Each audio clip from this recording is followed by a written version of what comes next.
नमस्कार दोस्तों, एक बार फिर से आप सभी का स्वागत है सिलेक्शनपुर में। दोस्तों, हम पढ़ रहे हैं हिंदी भाषा का उद्भव एवं विकास, जिसका हमने बेसिक से जानकारियां प्राप्त कर ली है। अब हम क्वेश्चन पे बात कर रहे हैं। कल हमने 1 से लेके 30 तक क्वेश्चन किए थे। आज उसके आगे का क्वेश्चन करेंगे। इसके पहले दोस्तों, ये विशेष ध्यान दीजिए कि दिसंबर माह के शुरुआती या आखिरी तक यानी इस साल के पहले ही उम्मीद है कि यूपीएसआई 2025 की परीक्षा करा ली जाएगी। तो आप अपनी तैयारी पूरी जोरों शोर से करिए और पीछे मत रहिएगा। ठीक है, अपनी एक सीट सुनिश्चित करिए। जैसा कि अब आप देखते हैं हम अगले क्वेश्चन पे। अगला क्वेश्चन है कि हिंदी खड़ी बोली किस अपभ्रंश से विकसित हुई है। दोस्तों, हमने आपको हिंदी भाषा का विकास अच्छे से पढ़ाया है। आप लोग इस क्वेश्चन को भलीभांति से कर लेंगे। देखिए, क्या है कि हिंदी खड़ी बोली किस अपभ्रंश से विकसित हुई है। जैसा कि हमने आपको पढ़ाया था, ये जो है हिंदी खड़ी बोली शोर सैनी अपभ्रंश के अंतर्गत आती है। आगे देखेंगे, छत्तीसगढ़ी बोली हिंदी के किस उपभाषा वर्ग के अंतर्गत आती है। छत्तीसगढ़ी बोली किस उपभाषा के अंतर्गत या उपभाषा वर्ग के अंतर्गत आती है। हमने पढ़ाया था कि अवधी, बघेली और छत्तीसगढ़ी ये किसके अंदर में आते हैं। ये आपका आता है पूर्वी हिंदी के अंतर्गत आता है। ठीक है, आगे देखेंगे, बघेली बोली का संबंध किस उपभाषा से है। बघेली बोली का संबंध किस उपभाषा से है। ऑप्शन आपके हैं राजस्थानी भाषा, पूर्वी हिंदी, बिहारी, पश्चिमी हिंदी। दोस्तों, हमने पढ़ाया था अवधी, बघेली और छत्तीसगढ़ी इसके अंतर्गत आती है। तो आपका उत्तर होगा ये जो है पूर्वी हिंदी के अंतर्गत आती है। ठीक है, आगे देखेंगे। आगे देखते हैं, कौरवी किस बोली को कहते हैं। कौरवी, जैसा कि हमने बताया था, जो खड़ी बोली है, खड़ी बोली को ये खड़ी बोली को हम कौरवी भी कहते हैं। ठीक है, खड़ी बोली को हम कौरवी भी कहते हैं। खड़ी बोली का एक नाम कौरवी भी है। क्वेश्चन नंबर 5 देखिए, इनमें से कौन सी बोली पश्चिमी हिंदी के अंतर्गत नहीं आती है या नहीं आती। तो हमने आपको सारी बोलियां पढ़ाई है। खड़ी बोली, ब्रजभाषा, कन्नौजी, अवधी। दोस्तों, खड़ी बोली के अंतर्गत पश्चिमी हिंदी के अंतर्गत कौन सी नहीं आती है। जैसा कि हमने पढ़ाया है, खड़ी बोली भी पश्चिमी हिंदी के अंतर्गत आती है, ब्रजभाषा भी आती है, और कौन सी आती है, कन्नौजी भी आती है। अवधी भाषा जो है ये नहीं आती है। तो आपके ऑप्शन होंगे डी, अवधी भाषा। ठीक है, अगले क्वेश्चन पे देखते हैं। अगला क्वेश्चन है कि इनमें से बिहारी हिंदी का रूप नहीं है। इनमें से बिहारी हिंदी का रूप नहीं है। बिहारी हिंदी का रूप नहीं है। बिहारी हिंदी का रूप कौन सा नहीं है। भोजपुरी, मगही, मैथिली। दोस्तों, हमने पढ़ाया था जब आपको बिहारी हिंदी पढ़ा रहे थे, उसमें हमने बताया था बिहारी हिंदी के अंतर्गत कुल 3 बोलियां आती है, भोजपुरी, मगही और मैथिली। ठीक है दोस्तों, मगही, भोजपुरी और मैथिली। तो ऑप्शन आपकी क्या होंगे, ऑप्शन आपका बी होगा, अवधी। ठीक है, अवधी जो है बोली ये है बिहारी हिंदी के अंतर्गत नहीं आती है। आगे देखते हैं, पश्चिमी हिंदी के अंतर्गत कौन सी भाषा नहीं है। पश्चिमी हिंदी के अंतर्गत कौन सी भाषा नहीं है। आपका ऑप्शन है बघेली, ब्रजभाषा, कन्नौजी, खड़ी बोली। दोस्तों, फिर हम आपको बता रहे हैं, जब हम खड़ी बोली आपको पढ़ा रहे थे तो हमने बताया था इसके 5 प्रकार होते हैं। मतलब पश्चिमी हिंदी के अंतर्गत 5 बोलियां आती हैं, जिनमें से 3 ऑप्शन इनमें से दिया हुआ है। कौन कौन सा? ब्रजभाषा, कन्नौजी और खड़ी बोली। तो आपका ऑप्शन ए होगा क्या? बघेली। बघेली जो है पश्चिमी हिंदी के अंतर्गत नहीं आती है। ठीक है, आगे क्वेश्चन देखते हैं। बिहारी हिंदी की बोली का नाम है। बिहारी हिंदी बोली का क्या नाम है? दोस्तों, बिहारी हिंदी बोली का नाम है, कौन सा ऑप्शन होंगे? ऑप्शन 4 दिए हैं, मगही, बघेली, छत्तीसगढ़ी, बुंदेली। तो आपका ऑप्शन होगा यहाँ पे मगही। ठीक है, आगे देखते हैं। अगला क्वेश्चन क्या है कि पश्चिमी हिंदी में कौन सी बोली है? पश्चिमी हिंदी में कौन सी बोली है, या पश्चिमी हिंदी की कौन सी बोली है? ऑप्शन एक हो जाएगा आपका मगही, कन्नौजी, मैथिली, अवधी। दोस्तों, हमने बताया था पश्चिमी हिंदी के अंतर्गत कौन कौन सी बोलियां आती हैं। आपका ऑप्शन होगा क्या है? कन्नौजी। ठीक है, कन्नौजी जो है आती है। आगे देखेंगे, क्वेश्चन नंबर 10। किस क्षेत्र की बोली को काशिका कहा जाता है? दोस्तों, काशिका शब्द काशी से उत्पन्न हुआ है। इसकी उत्पत्ति जो है काशी से होती है, यानी काशी में बोले जाने वाली बोली को क्या कहते हैं? काशिका कहते हैं। और इसका काशी का नाम, जैसा कि आप सभी जानते हैं कि उसका एक नाम बनारस भी है, तो यहाँ पे क्या होगा? बनारस। ठीक है, बनारस। आगे देखेंगे, ब्रजभाषा किस अपभ्रंश से विकसित है? ब्रजभाषा किस अपभ्रंश से विकसित है? दोस्तों, हम पढ़ाए जब थे, आपको बताए थे, कुल सारे अपभ्रंश के बारे में बताए थे। कौन कौन से बताए थे? शोरसेनी अपभ्रंश,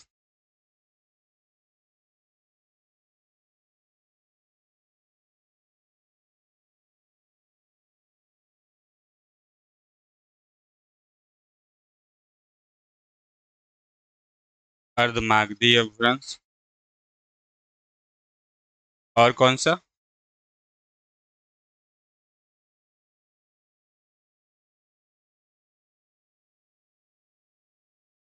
हमने ये तीनों अपभ्रंश आपको पढ़ा दिए हैं पहले ही।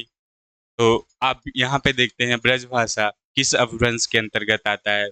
जब हम पश्चिमी हिंदी पढ़ाए थे, पश्चिमी हिंदी का जो अपभ्रंश है क्या है? पश्चिमी हिंदी का अपभ्रंश शोरसेनी अपभ्रंश है। अब इसमें क्या पढ़ाए थे? इसमें 5 बोलियां पढ़ाए थे, इनमें से क्या है? शोरसेनी। ठीक है, शोरसेनी अपभ्रंश से हुआ था। आगे देखेंगे, आगे देखते हैं कि बोली व उपभाषा का असंबंध युग्म पहचान करें। असंबंध मतलब असंगत युग्म पहचान करें। तो क्या है? ब्रजभाषा पश्चिमी हिंदी का उपभाषा। ठीक है, ब्रजभाषा पश्चिमी हिंदी उपभाषा के अंतर्गत आता है। बुंदेली पश्चिमी हिंदी उपभाषा के अंतर्गत आता है। ये ऑप्शन है आपके। खड़ी बोली पूर्वी हिंदी के उपभाषा है, और बघेली पूर्वी हिंदी उपभाषा है। दोस्तों, जैसा कि इसमें दिया हुआ है पूर्वी हिंदी, पूर्वी हिंदी में क्या आते हैं? अवधी, बघेली, छत्तीसगढ़ी। तो यहाँ पे खड़ी बोली नहीं होगा, इसलिए जो है ऑप्शन नंबर सी जो है असंगत है, पूरी तरह से असंगत है। तो ये जो है असंबंध युग्म माना जाएगा, यानी कि आपके जो ऑप्शन होंगे ये है क्वेश्चन नंबर सी सही होगा। ठीक है, दूसरा देखेंगे। बोली, उपभाषा व अपभ्रंश से असंबंध युग्म की पहचान करें। बोली, उपभाषा, अपभ्रंश से असंबंध युग्म की पहचान करें। कौन कौन से है यहाँ पे? कन्नौजी पश्चिमी उपभाषा, शोरसैनी अपभ्रंश। ठीक है, कन्नौजी ये आपकी हो गई, बोली हो गई। ठीक है, ये बोली हो गई, और ये जो है उपभाषा हो गई। ठीक, और ये आपका अपभ्रंश हो गया। ठीक, इसमें पहला सही होगा। ये पश्चिमी उपभाषा के अंतर्गत कौन कौन सा आता है? कन्नौजी आती है। और पश्चिमी जो उपभाषा है वो शोरसैनी अपभ्रंश से हुआ है। तो आपके ऑप्शन नंबर क्या होंगे? ऑप्शन नंबर एक होगा। इसमें जैसे बी देखेंगे, ब्रजभाषा, पश्चिमी हिंदी उपभाषा, अर्धमागधी और अपभ्रंश। दोस्तों यहाँ तक तो ठीक है।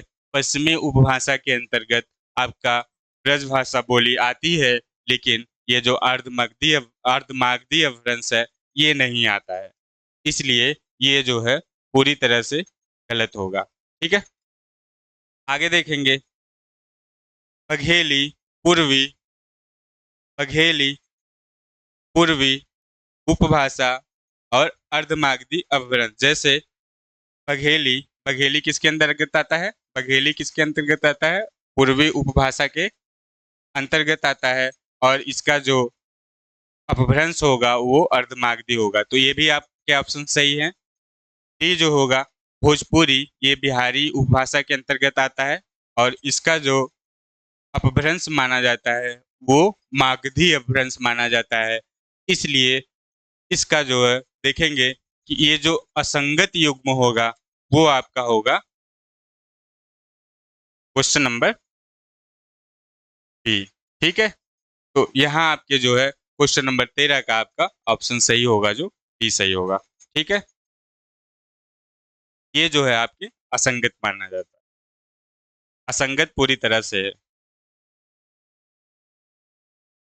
दोस्तों बहुत ही आसान क्वेश्चन है। इसको देख के आप लोग बता सकते हैं, बहुत आसानी से कर सकते हैं कि गोरखपुर में किस बोली का प्रभुत्व है या वहाँ पे कौन सी बोली का प्रचलन है। तो इसमें आपके ऑप्शन जैसा कि दिख रहे हैं, भोजपुरी, ब्रजभाषा, अवधी और कन्नौजी।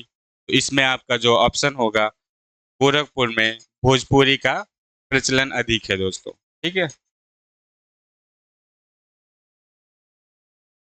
ऐसे ही आजमगढ़ में किस बोली क्षेत्र में स्थित है? तो आपके ऑप्शन यहाँ पे भी भोजपुरी ही होगा।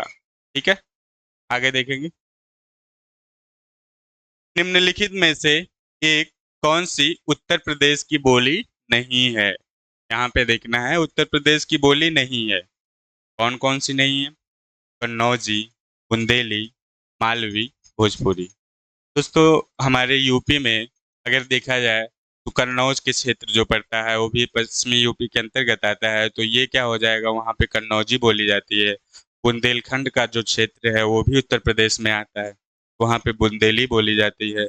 और जैसा कि हमने अभी बताया कि पिछले क्वेश्चन में आपने देखा कि गोरखपुर, आजमगढ़, ये जो पूर्वांचल के क्षेत्र हैं या पूर्वी यूपी के क्षेत्र हैं, इसमें हम भोजपुरी का प्रचलन देखने को पाते हैं या देखते हैं। ठीक है, तो आपके ऑप्शन, और ये जो मालवी है, मालवी आप जानते हैं जब हम राजस्थानी हिंदी पढ़ाए थे तो उसके अंतर्गत आता है।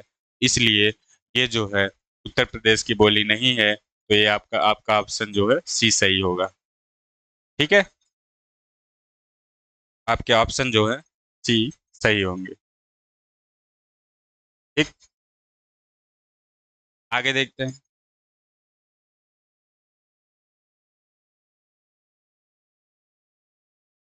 17 नंबर क्वेश्चन है दोस्तों, बोली से संबंधित सही वाक्य की पहचान करें। बोली से संबंधित सही वाक्य की पहचान करें। पहला है, भाषा का क्षेत्रीय रूप बोली कहलाता है। भाषा का क्षेत्रीय रूप बोली कहलाता है। ऑप्शन नंबर बी है कि उपभाषा का विकसित रूप बोली कहलाता है। तीसरा है, बोली का विकसित रूप बोली बोली कहलाता है। चौथा है कि भाषा का पूर्ण विकसित रूप बोली कहलाता है। दोस्तों जब हम इसकी परिभाषा पढ़ा रहे थे, शुरुआत में हमने बताया था कि बोली से जो ये है भाषा है, भाषा में हमने बताया था कि भाषा का ही क्षेत्रीय रूप बोली कहलाता है। आपके जो ऑप्शन होंगे वो आपके ऑप्शन नंबर एक होंगे। ठीक है, आपका ऑप्शन नंबर ये होगा कि भाषा का क्षेत्रीय रूप ही बोली कहलाता है। आगे क्वेश्चन देखिए। किसी भाषा का जन्म सबसे पहले किस रूप में मिलता है? दोस्तों जैसा कि हम जानते हैं कि सबसे पहले बोलियों का प्रचलन होता है। बोलियों का जो है विकसित रूप जो है भाषा कहलाता है और फिर उसका विस्तृत रूप जो है आगे का देखते हैं। तो इसमें क्या होगा आपका ऑप्शन नंबर 1 होगा, किसी भाषा का जन्म सबसे पहले बोली के ही रूप में होता है। पहले वहाँ के लोगों में वो बोलियाँ बोली जाती हैं, फिर उसका जो जब उसका विकास होता है तो वो एक भाषा का रूप लेता है। ठीक है? तो किसी भी भाषा का जन्म सबसे पहले बोली के रूप में होता है। ठीक? आगे देखिए। अगला क्वेश्चन है कि पूर्वी हिंदी उपभाषा से संबंधित बोली है। पूर्वी हिंदी उपभाषा से संबंधित बोली है। तो पूर्वी हिंदी के अंतर्गत कौन कौन सी आती है? हमने बताया था 3 आती है। कौन कौन सी आती है? अवधी, बघेली और छत्तीसगढ़ी। तो यहाँ आपके ऑप्शन होंगे अवधी। ठीक है?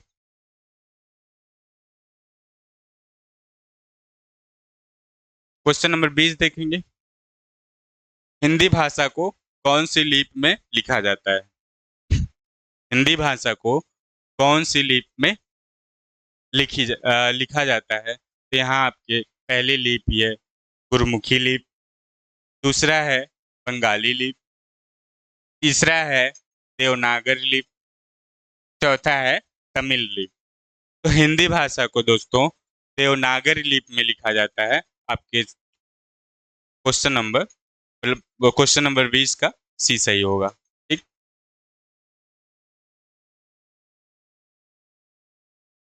अब अगले क्वेश्चन है कि अपभ्रंश की उत्तरकालीन अवस्था का नाम क्या है? अपभ्रंश की उत्तरकालीन अवस्था का नाम है या नाम क्या है? दोस्तों हम पढ़े थे, जब हम पढ़े थे इसका भाषा का विकास क्रम। ठीक है? जब भाषा का हम विकास क्रम पढ़े थे तो हमने आपको क्रम वाइज बताया था। संस्कृत पहले होता है, संस्कृत के बाद पाली, प्राकृत, ऐसे ही इसका विकसित रूप बताया था। तो अपभ्रंश का जो है उत्तरकालीन अवस्था का नाम क्या होगा? अवहट्ट होगा। ठीक है? आगे देखिए। मगही किस हिंदी प्रदेश की बोली है? मगही किस हिंदी प्रदेश की बोली है? वो मगध के आसपास के क्षेत्र जो है ये वहाँ पे मगही बोला जाता है। मगध के आसपास क्षेत्रों में मगही बोला जाता है। जब हम पूर्वी हिंदी पढ़ा रहे थे उसमें बताए थे। तो ये मगध वाले जो क्षेत्र है इसमें कौन सा है? आपका बिहार आएगा। ठीक है? ऐसे ही सिंधी भाषा का विकास अपभ्रंश की किस बोली से माना जाता है? सिंधी भाषा का विकास अपभ्रंश के किस बोली से बोला जाता है?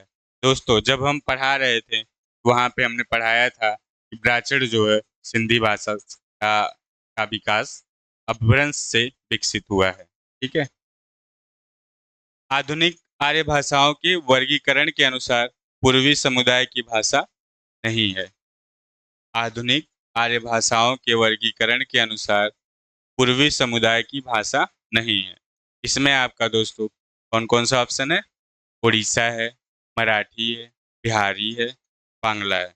ठीक है? तो पूर्वी आर्य भाषा के वर्गीकरण में पूर्वी समुदाय की जो भाषा होगी वो मराठी नहीं होगी। मराठी जो है महाराष्ट्र के अंतर्गत पाए जाने वाली बोलियां मानी जाती है। ठीक है? या आती है। हिंदुस्तानी शब्द यूरोप के लोगों की देन है, यह कथन किसका है? दोस्तों यहाँ पे एक कथन दिया हुआ है। कथन है कि हिंदुस्तानी शब्द यूरोप के किस लोगों की देन है? तो यह कथन है ग्रियर्सन का। ये कथन है ग्रियर्सन का। ग्रियर्सन का पूरा नाम क्या था? ग्रियर्सन का पूरा नाम था जॉर्ज अब्राहम ग्रियर्सन। ठीक है? आगे देखेंगे। दोहा या दोहा किस भाषा का लोकप्रिय छंद है? दोस्तों जब हम पढ़ा रहे थे आपको तो हमने अ, साहित्यिक विशेषताएं बताई थी। ठीक है? हमने संस्कृत सांस्कृतिक विशेषताएं बताई थी और सांस्कृतिक विशेषताओं में हमने बताया था, क्या बताया था? कि अपभ्रंश जो है अपभ्रंश के अंतर्गत कई ऐसी रचनाएं आती है जैसे दोहा या दोहा जो है अप, दोहा या दोहा भाषा का जो लोकप्रिय छंद है वो अपभ्रंश के अंतर्गत आता है। ठीक है, आगे देखिए। पश्चिमी हिंदी की दो बोलियों का सही युग्म है। पश्चिमी हिंदी बोलियों का सही युग्म है। यहाँ पे आपके ऑप्शन है कन्नौजी अवधी, ब्रज भाषा बघेली, छत्तीसगढ़ी वांगरू, खड़ी बोली और बुंदेली। ठीक है, जैसा कि हम देखते हैं पश्चिमी हिंदी की दो प्रमुख बोलियां, तो कन्नौज और अवधी। कन्नौज और अवधी ये कहाँ पे बोली जाती हैं? ये जो है कन्नौज के आसपास बोली जाती है, और जो अवधी है यानी कि अवधी लखनऊ के आसपास बोली जाती है, अवध क्षेत्र में बोली जाती है।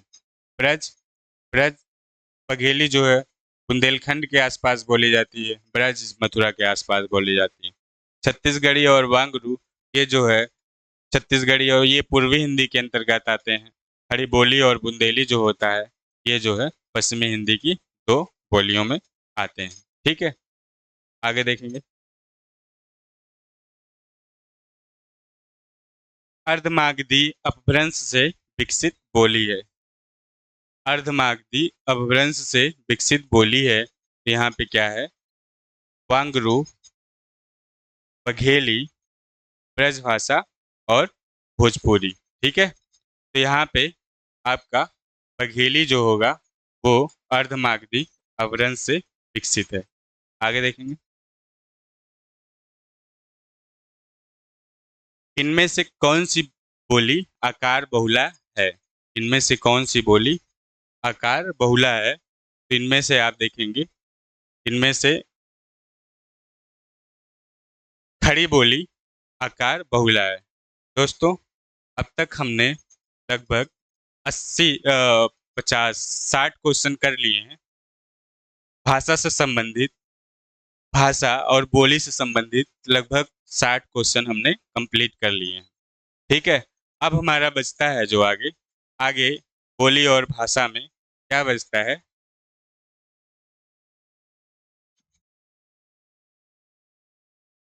राष्ट्रभाषा और राजभाषा या राज्य भाषा। ठीक है, राष्ट्रभाषा या राजभाषा, इसको संवैधानिक तरीके से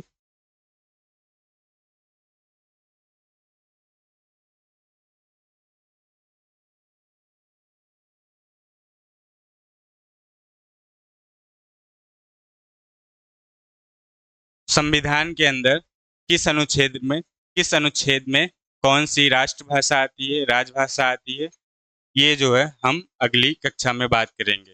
दोस्तों, आप अपनी तैयारी जारी रखिए। ठीक है, तैयारी जारी रखिए और बहुत अच्छे से करिए, क्योंकि एक जमाल एहसानी का शेर है, किस मुकाम पर सूझी तुझे बिछड़ने की, अब जाके दिन संवरने वाले थे। तो अपनी एक सीट सुनिश्चित करिए दरोगा बनने के लिए या यूपीएसआई की वैकेंसी में।